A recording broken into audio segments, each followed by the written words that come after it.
pair of stainless steel tools, and she's gonna, well, it's gonna blow it up a little bit bigger. Those bubbles from going into that bubble mold will stretch and get bigger right along with the glass as she blows it. Now she's making what's known as a cut line right off the end of the iron. That's really important because when she's all done with the bottom of her bowl, we're going to remove it from this blow iron. When we do that, we actually break it away. We're going to break it right on that line. So she cuts that in. We run a nice clean break, so you'll see Allison reinforce this cut line quite often. When the glass gets down around 1500 degrees Fahrenheit, it's getting really stiff and it's hard to shape it. So you'll see we get up and reheat it. The furnace she's working in is called a reheating furnace. We run it between 23 and 2400 degrees Fahrenheit. We run that furnace about 9 hours a day. We do shut that one off overnight. And both these furnaces run off natural gas and a small amount of forced air.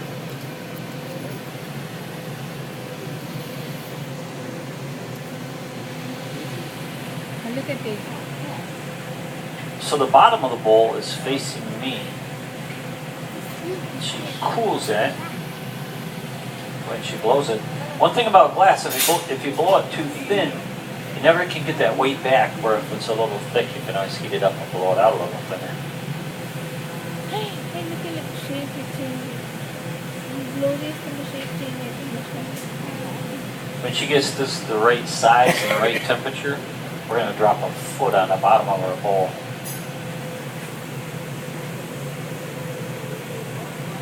She cools it. This glass we're using up here is a soda lime glass. It's the most common glass in the world. The three main ingredients are sand, ground up limestone, and soda ash.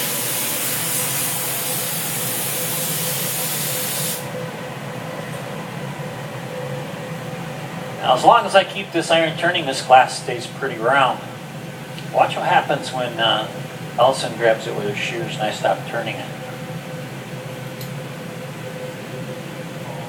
Just slumps right over. She's going to cut off what glass she needs.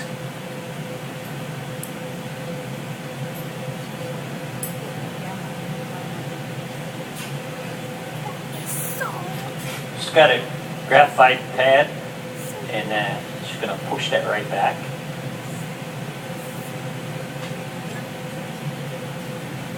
I'm just going to put some design in that. It shows you how hot that foot is. Just grabs it with the steel tools and puts those twists in there. Not only does it make the foot fancy, it also reflects the light really nice by having all those twists in there. So we're ready to transfer it. I'm going to gather up a small amount of glass and make what's known as a punty. Now, hot glass will stick to anything hot, so we're going to stick this right on the bottom of that foot, and it sticks like glue.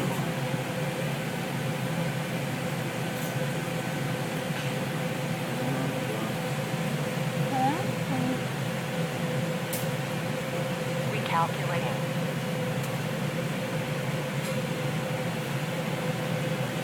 Updated. Sticks that right on the bottom. It's still warm, so she can move it around and get it exactly where she wants it. She dips that saw blade in cold water, scores it all the way around that line. So with a small vibration, it breaks it right on the line.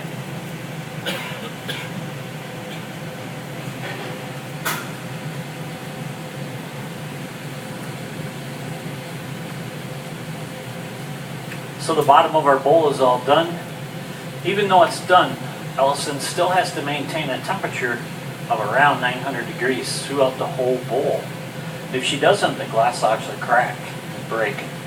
What happens is when the glass is in the air like this, it cools way too quickly. The thick parts cool slow, the thin parts cool fast. The outside cools faster than the inside. And glass actually shrinks a little bit as it cools. So you combine all those things together and it puts a lot of stress in the glass. That stress is what causes the glass to crack. if it cools down too fast.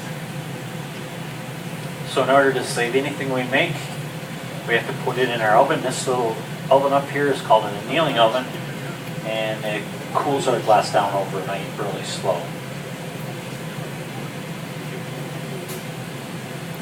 So we have a camera that sits behind that furnace that looks through a little window. The glass in that window protects that camera from the heat. And that glass is known as fused silica. It has a very high melting point.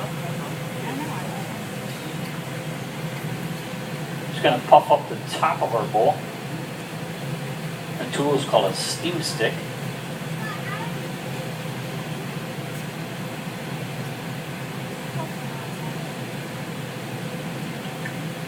Starts opening up the mouth. This is a piece of cherry wood. It's been shaped into a cone, so we soak it in water so it's really waterlogged. When you insert it in the mouth of a bowl or a vase, whatever you're making, the glass is so hot it turns this water to steam. It'll puff it right up, as long as you get a good seal.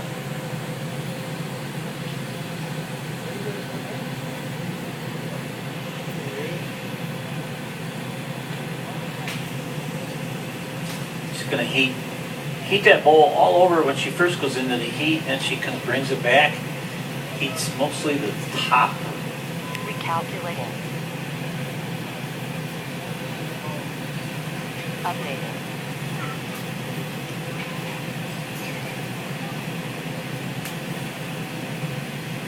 Opens it up. She's going to use that steam stick again.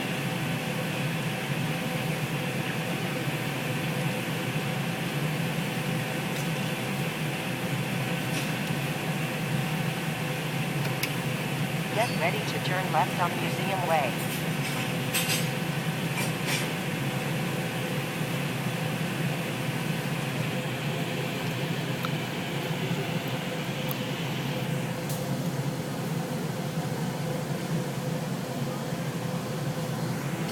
Just going to heat that all over.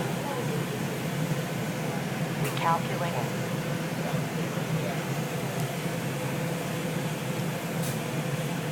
Updating.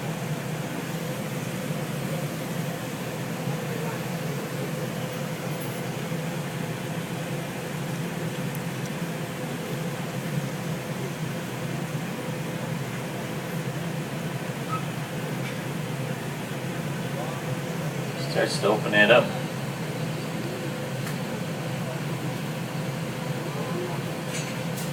Now she's got a nice bowl just like that. She could stop right here if she wants to. Just cool this down Recalculating. and put it in our annealing oven. But she's going to make it a lot bigger and a lot fancier. Because she went into the optic mold, every place there's a rib in the glass, there's a heavy spot. So if you take a look at it on our screen, now you can see those ribs. So it goes light, heavy all the way around there. All the ribs are heavy spots in between our light spots. So when she spins it open, it gives it a serrated edge. Updated.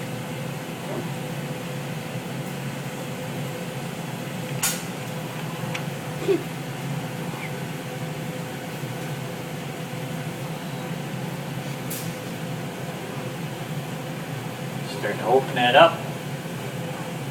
And if you hold it down, it actually will wrinkle up a little bit in the light spots. Look at how big it is. Comes out. You can see it's got that serrated edge. And when she holds it down, it wrinkles up a little bit. Makes that nice wavy top. Makes a beautiful bowl.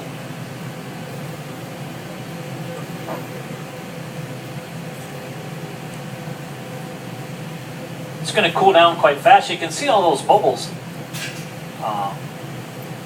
blow up right along with the glass. They just keep getting bigger. You can see how much light reflection you get from those ripples plus the bubbles. So a little drop of water right in between the punny and the bottom of our bowl. And it looks like you can just put it in a bag and take it home with you. But it's really hot. This bowl is well over 1,000 degrees. Now watch this. Just drops a little piece of paper towel and instantly catches it right on fire. So in order to save this bowl, We'd have to put it into our oven.